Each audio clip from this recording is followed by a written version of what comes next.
कहानी की शुरुआत एक शांत सुनसान रेगिस्तान से होती है, जहाँ की अभी तीन दोस्त इस विशाल रेगिस्तान के बीचों बीच मौजूद एक आलीशान घर पर वीकेंड स्पेंड करने आई हैं। अब ये आलीशान लेविश घर हैदर के पिता का था और चूंकि वे खुद शहर में रहते हैं, तो हैदर आज अकेले ही अपनी दो दोस्तों शार्लेट और डियो के साथ एक खास रात के लिए आई है, क्योंकि आज की रात इस पूरे एरिया में एक मीटियोराइट गिरने वाला है, जो कि एक once in a life time event होगी। सो वे यहाँ से उस नजारे को आराम से एंजॉय करते हुए देख पाएंगे। अब शार्लेट, जो कि एक सोशल मीडिया इन्फ्लुएंसर है, वो सबको लाइव आकर बताने लगती है कैसे वो आज की रात अपनी दोस्त हैदर के घर से लाइव मीटियोराइट को गिरते देखेगी और उस सारी ही घटना को लाइव स्ट्रीम करेगी। शार्लेट इसके लिए बहुत एक्साइटेड है, क्योंकि वो पहले से एक फेमस सोशल मीडिया इन्फ्लुएंसर तो है ही, लेकिन आज की इवेंट से उसकी फॉलोइंग और ज्यादा बढ़ जाएगी। अब यहाँ शार्लेट और हैदर के अलावा उनकी तीसरी दोस्त डियो उन दोनों से बहुत अलग है।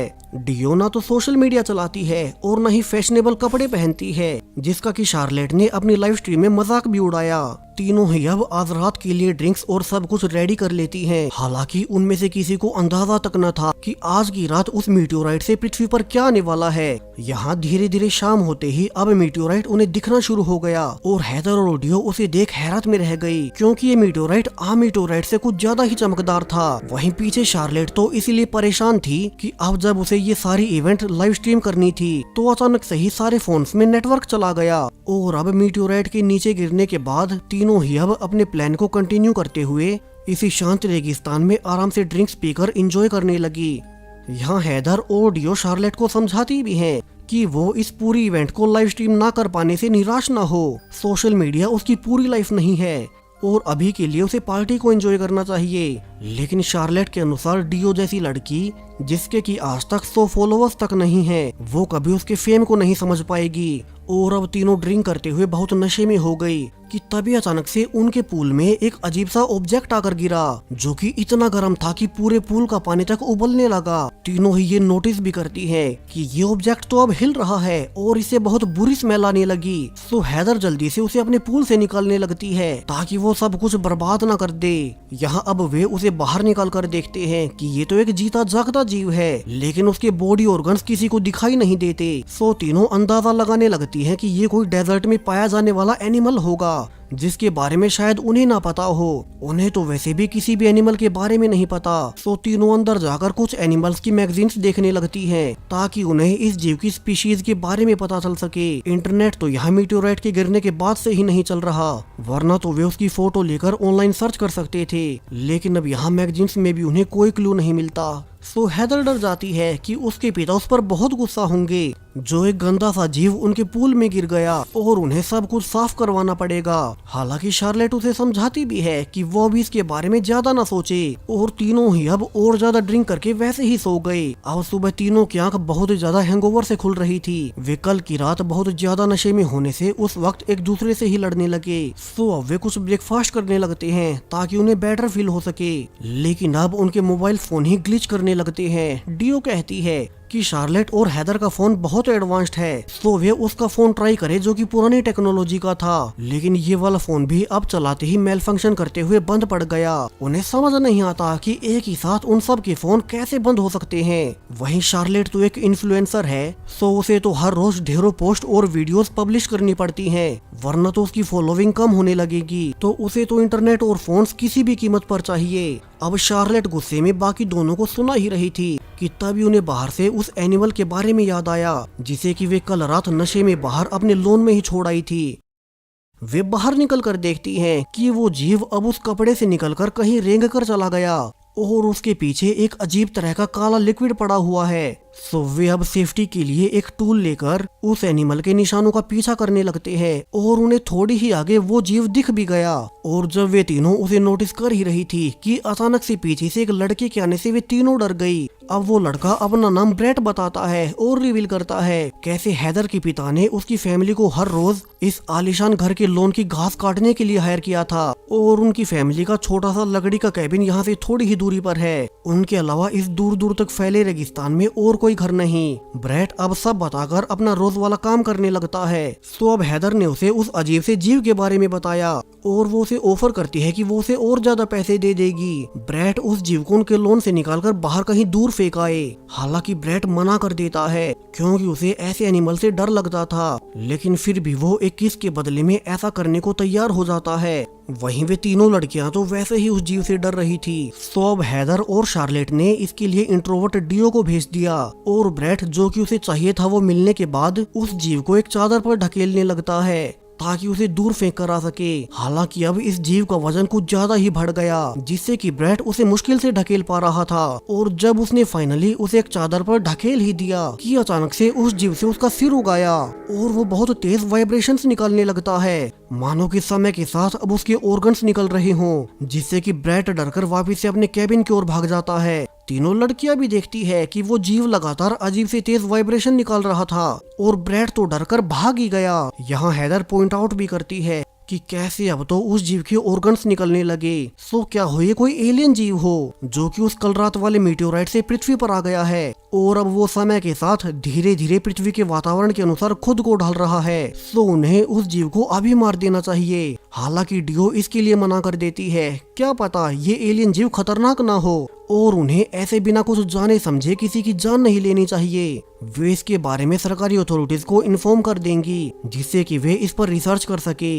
लेकिन अब उनके फोन तो बंद पड़े हैं तो वे कॉल किसे करें। सो हैदर के अनुसार उन्हें अभी के लिए इस एलियन को उसकी प्रॉपर्टी से निकालना होगा। तीनों भी अब उस बहुत भारी जीव को खींचकर बाहर निकालने लगती हैं। वे हैरान भी थी कि इतने छोटे से शरीर के अंदर इस जीव में इतना मांस कहां से आया जो ये उन्हें 100 किलो से भी ज्यादा भारी लग रहा है। सो वे उसे अपनी बाउंड्री से बाहर निकालकर अब फिर से अपने वीकेंड को एंजॉय करना जारी रखती हैं, क्योंकि 2 दिन के बाद उनकी गाड़ी उन्हें लेने आ जाएगी और तभी वे सरकारी अथॉरिटीज को इस एलियन के बारे में इन्फॉर्म कर देंगी। वैसे भी ये एलियन उन्हें खतरनाक नहीं लगा, सो वे अब फिर से नशा कर एंजॉय करने लगती हैं। लेकिन अब रात को जब वे सो ही रही थी कि डियो की आंख फिर से उस तेज वाइब्रेशन से खुली। वो अकेले ही बाहर निकल कर देखने लगती है और उसे रियलाइज हुआ कि कैसे ये वाइब्रेशंस निकालकर वो एलियन जीव शायद से मदद मांगने की कोशिश कर रहा था। शायद से वो भूखा प्यासा होगा और इन्हीं वाइब्रेशन से ये एलियंस आपस में कम्युनिकेट करते होंगे। सो डियो हैदर को भी इस बारे में बताने गई, लेकिन हैदर इतनी रात को उठना नहीं चाहती। तो डियो, जिसे कि उस एलियन पर दया आ रही थी, वो अकेले ही उस एलियन को अंदर उठा लाती है। हालांकि उसने रियलाइज भी किया कि कैसे अब इस एलियन का वजन बहुत ज्यादा लाइट हो गया। डियो अब उसे अंदर लेटाकर उसे फ्रिज में रखा मिल्क शेक पिलाने लगती है और एलियन ने वो पी भी लिया। अब अगली सुबह जब शार्लेट की आंख खुली तो उसने नोटिस किया कि फ्रिज से उसकी सारी बेवरेजेस गायब थी। इतना ही नहीं, वो उसी एलियन को फिर से कमरे में देखकर डर भी गई। सो वो सीधा डियो के कमरे में जाकर उस पर भड़क उठती है कि वो गंदा एलियन घर के अंदर कैसे आ गया।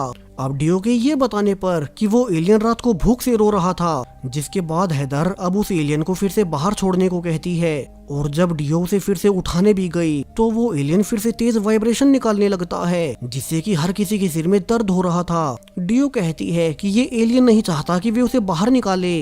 तो अब शार्लेट के अनुसार उन्हें यहाँ मौजूद उस दूसरे कैबिन में रह रही फैमिली से मदद मांगनी चाहिए। उनके पास एक गाड़ी भी है। सो वो फैमिली इस एलियन को अपनी गाड़ी में रखकर उसे पास के टाउन में ले जाएंगी और उसे ऑफिशियल अथॉरिटीज को सौंप देंगे। वैसे भी उनकी गाड़ी 2 दिन के बाद आएगी और उनके फोन तो वैसे ही काम नहीं कर रहे, तो वे खुद अभी कुछ नहीं कर पाएंगे। तो अब हैदर और डियो शार्लेट को यहीं घर पर छोड़कर खुद एक बोगी लेकर पास की उसी कैबिन में मदद मांगने जाने लगती हैं। वहीं घर पर शार्लेट जब अकेली हो गई तो उसे एक आइडिया आता है। वो अब तक इस एलियन की बदबू से परेशान हो चुकी थी, इसलिए अब उसे मारने के लिए शार्लेट एक ड्रिंक में पॉइजन मिला देती है ताकि ये जीव मारा जाए और उनका इसे पीछा छूट जाए। वैसे भी अगर डियो यहाँ होती तो उसे ऐसा कभी नहीं करने देती, लेकिन शार्लेट उस एलियन को वो ड्रिंक पिला पाती। इसके पहले ही वो एलियन अब अजीब कारणों से शार्लेट के ब्रेन को कंट्रोल कर उसे पढ़ने लगता है, जिससे कि शार्लेट ने खुद ही वो पॉइजन वाला ग्लास नीचे गिरा दिया। वहीं हैदर और डियो अब तक उस कैबिन तक पहुंच चुके थे। हालांकि हैदर के अनुसार इस कैबिन के बाहर एक डॉग रहता था, लेकिन अब यहाँ कोई नहीं। उन्होंने ये भी नोटिस किया कि यहाँ का दरवाजा भी खुला पड़ा है, तो दोनों अब अंदर जाकर देखने लगती हैं, जहाँ की वे ये देखकर हैरान रह गई कि यहाँ तो कैबिन में बहुत सारे अलग अलग तरह के इंस्ट्रूमेंट्स रखे हुए थे। ऐसे साइंटिफिक इंस्ट्रूमेंट्स जिनसे कि कोई स्पेस पर रिसर्च कर रहा होगा। डियो ने यहाँ रखे हुए नोट्स भी देखे जिनमें कि स्पेस और दूसरी गैलेक्सीज की डिटेल्स लिखी हुई थी और इसके अलावा बहुत सारे साइंटिफिक फॉर्मूलाज भी थे। डियो समझ गए कि यहाँ जो कोई भी था वो डीप स्पेस और एलियन लाइफ पर रिसर्च कर रहा था। शायद से वो भी 2 रात पहले वाले मीटेओराइट को देखने आया होगा। लेकिन अब यहाँ से सब चले कहाँ गए? यहाँ तो वो कैबिन वाली फैमिली भी नहीं है, जबकि उनकी गाड़ी बाहर ही खड़ी है, सो वे पैदल भी नहीं जा सकते। सो दोनों अब अगले दिन फिर से आने का फैसला कर वापस से हैदर के घर जाने लगते हैं। यहाँ उन्होंने वापस आकर देखा कि शार्लेट अब बड़े आराम से पूल में लेटी हुई है। सो दोनों ने उसे सब बताया कि अभी तो उन्हें वो कैबिन खाली ही मिला और उन्हें एक और दिन उस एलियन को घर में रखना पड़ेगा। लेकिन अब सरप्राइजिंगली शार्लेट बड़ी शांति से हाँ कह देती है, जबकि उस एलियन को देख वही सबसे ज्यादा भड़क रही थी। तो अब उसे क्या हुआ? हालांकि हैदर अभी भी उस एलियन की स्मेल से बहुत गुस्से में है। सो डियो कहती है कि वे इस पर पानी डाल उसे धो सकते हैं, तब शायद से घर में ये बदबू न फैले। इसी बीच डियो का ध्यान पास में पड़े शीशे के टूटे हुए ग्लास पर भी गया। वहीं अब लंच पर भी शार्लेट अजीब कारणों से बहुत सारा खाना खाने लगती है। वहीं शार्लेट जो कि हमेशा अपनी फिटनेस के लिए कम से कम और तहजीब से खाना खाती थी, उसे ऐसे भुक्कों की तरह खाना खाते देख हैदर और डियो भी हैरान होते हैं कि जब से वे वापस लौटे हैं तब से ही शार्लेट इतना कैसे बदल गई। इतना ही नहीं, शार्लेट तो खाने के बाद बाहर तेज धूप में जाकर जोर जोर से एक्सरसाइज भी करने लगी। अब फिर से रात होती है और इस बार आधी रात को हैदर की आंख खुली क्योंकि उसे एक अजीब सी आवाज आ रही थी और अगर लॉबी में जाकर जो वो अपनी आंखों के सामने देख पाती है उससे तो उसकी आंखें फटी की फटी रह गई। यहाँ तो वो एलियन जीव अपने साइज को बढ़ा रहा था और शार्लेट अब बिना कपड़ों के उस एलियन से लिपटी पड़ी है। हैदर जोर से चिल्लाए कि ये क्या हो रहा है, लेकिन तभी वो एलियन अब हैदर के भी ब्रेन को अपने कंट्रोल में कर लेता है। हैदर भी जो कि अब अपने बस में नहीं रही, वो भी खुद से अपने कपड़े निकालकर उसी एलियन और शार्लेट के पास जाकर लेट गई। अब अगली सुबह डियो की आंख खुली और वो दोनों को बाहर एक साथ देख उनसे कहती है कि आज उनका उनके शहर वापस जाने का वक्त हो चुका है। सो हैदर अपनी गाड़ी वाले के बारे में बताए कि वो उन्हें लेने किस टाइम आएगा। लेकिन अब हैदर और शार्लेट दोनों ही अजीब तरह से बिहेव करने लगती हैं। वे कहती है कि उनके फोन ही काम नहीं कर रहे और अगर उनका गाड़ी वाला आ भी गया तो वे कहीं नहीं जाएंगी। अब शुरू में डियो को लगा कि उन दोनों ने शायद से उसके बिना ही वे नशे की टैबलेट्स कुछ ज्यादा ही कंज्यूम कर ली। तो वो पूछने लगती है कि वो एलियन कहाँ गया क्योंकि वो लॉबी में नहीं है। अब शार्लेट ने बताया कि उसे तो वो अपने बेडरूम में उठा ले गई और यहाँ से तो डियो को और शक हो चुका था कि उस एलियन ने ही उनके साथ कुछ किया है और वो उसे देखने शार्लेट के बेडरूम में जाती है। उसने देखा कि वो एलियन क्रीचर अब समय के साथ खुद को और ज्यादा इवॉल्व कर रहा है। उसका साइज भी काफी ज्यादा बढ़ चुका था, मानो वो अब पृथ्वी के वातावरण में खुद को ढाल चुका है। अब डियो उसे वहीं छोड़कर वापस से हैदर और शार्लेट के पास आकर उन्हें यहाँ से जल्दी से निकलने को कहती है क्योंकि डियो के अनुसार वो एलियन समय के साथ बहुत ज्यादा जल्दी इवॉल्व कर गया। लेकिन शार्लेट ने फिर जवाब दिया कि अब वे यहाँ से बाहर कभी नहीं जाएंगे और अच्छा होगा कि डियो भी हमेशा के लिए यहीं रुक जाए। डियो अब ये देख कि उसकी दोनों दोस्त उसकी एक भी नहीं सुन रही, वो अकेले ही फिर से बोगी लेकर उसी पास वाले इकलौते कैबिन में उस फैमिली को ढूंढने जाती है ताकि उनसे मदद मांग सके। यहाँ अब कैबिन तक पहुंचकर उसने देखा कि कैसे यहाँ मौजूद गाड़ी में चाबियां नहीं है। सो अगर उसे अंदर कैबिन से चाबियां मिल गई तो वो यहाँ से अपने दोस्तों को लेकर बाहर निकल जाएगी और पास के टाउन में जाकर पुलिस को उस एलियन के बारे में सब इन्फॉर्म कर देगी। हालांकि आज फिर से उस कैबिन में कोई नहीं था। सो डियो जल्दी से गाड़ी की चाबियां ढूंढने लगती है। इसी बीच उसे फिर से वे साइंटिफिक नोट्स दिखाई दिए और उसे सरप्राइजिंगली उसी एलियन जीव की ड्राइंग मिल गई जो कि अभी उनके घर में मौजूद है। यानी कि यहाँ जो कोई भी साइंटिस्ट मौजूद था वो इसी एलियन जीव पर रिसर्च कर रहा था। डियो को धीरे धीरे सब समझ आने लगा कैसे यहाँ आए साइंटिस्ट ने ही उस एलियन के प्लेनेट को ढूंढ निकाला होगा और उसने यहाँ कैबिन में मौजूद इंस्ट्रूमेंट से उन एलियंस को पृथ्वी पर आने के सिग्नल्स भेजे, इसलिए यहाँ इतने बड़े बड़े इंस्ट्रूमेंट्स मौजूद हैं। और उसी सिग्नल के बाद वो एलियन उस मीटियोराइट के जरिए यहाँ सिग्नल का पीछा करते हुए पृथ्वी पर आ गया। लेकिन फिर वो साइंटिस्ट कहाँ गया? यहाँ डियो का ध्यान दीवार पर बने गन शॉट पर जाता है और उसने देखा कि कैबिन के पीछे वो साइंटिस्ट मरा पड़ा था, यानी कि उसे एलियन ने ही मारा होगा। डियो अब जल्दी से डरकर अपनी बोगी से वापस हैदर के घर जाने लगती है ताकि अपनी दोनों दोस्तों को बाहर निकाल सके और कहीं वो एलियन उन्हें भी ना मार दे। डियो अब जल्दी से वापस आकर शार्लेट को चिल्लाते हुए सब बताने लगती है, जो कुछ भी उसने उस कैबिन में देखा था। लेकिन अब जैसा कि होना ही था, शार्लेट और हैदर उन्हें तो मानो कोई फर्क ही नहीं पड़ता। सो डियो फिर से उस एलियन को देखने उसके रूम में गई। वो गुस्से में कहती भी है कि उसे पता है उस एलियन को इंसान क्या सोच रहे हैं उसका आभास हो जाता है, इसलिए वो जानबूझकर उस रात को वाइब्रेशंस निकाल रहा था। सो डियो पूछने लगी कि वो है कौन और उसका मकसद क्या है। तभी वो एलियन अब डियो को भी अपने बस में करने लगा और डियो भी अब अपने दोनों दोस्तों की तरह अपने कपड़े उतारने लगी। लेकिन उसका अचानक से ध्यान टूटा और वो जल्दी से तभी रुककर वापस से बाहर भाग आती है। अब वो समझ चुकी थी कि कैसे उस एलियन ने उसका ब्रेन कंट्रोल करने की कोशिश की और ऐसा ही कुछ उसने उसकी बाकी दोनों दोस्तों के साथ किया होगा।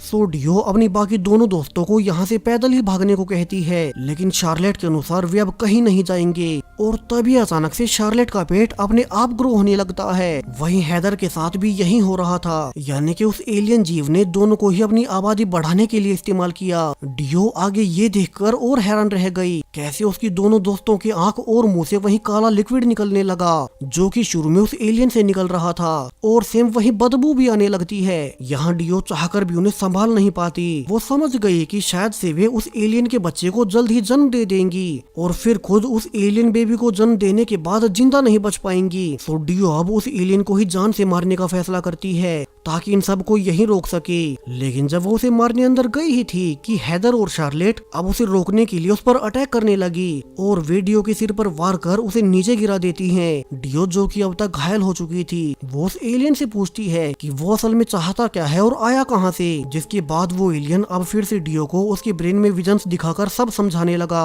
कैसे ये एलियन प्रजाति अपने वाले प्लेनेट पर बाकी सभी स्पीशीज को मारकर पूरी तरह से कंट्रोल करने लगे। उनके अलावा उनके प्लेनेट पर और कोई जीव नहीं बचा और तभी उन्हें पृथ्वी से उस साइंटिस्ट से जीवन होने का सिग्नल मिला। जिसके बाद ये एलियन उस मीटियोराइट के जरिए पृथ्वी पर पहुंच गया ताकि पूरी पृथ्वी पर मौजूद यहाँ के बाकी अन्य सारे जीवों को खत्म कर इस प्लेनेट को भी अपना बना सके। वैसे भी इस वीरान यूनिवर्स में पृथ्वी जैसे जीवन के अनुरूप ग्रह बहुत कम ही होते हैं। ये पृथ्वी प्लेनेट तो उन एलियंस के ग्रह से भी बहुत ज्यादा अच्छा निकला। वो एलियन दिखाता भी है कैसे ये पृथ्वी प्लेनेट तो उन एलियंस के ग्रह से भी कहीं ज्यादा अनुकूल निकला, इसलिए ही वो एलियन इतनी ज्यादा जल्दी ग्रो हो पाया और इसलिए ही ये एलियन अब उसकी बाकी दोनों दोस्तों के जरिए अपनी आबादी बढ़ाना चाहता है।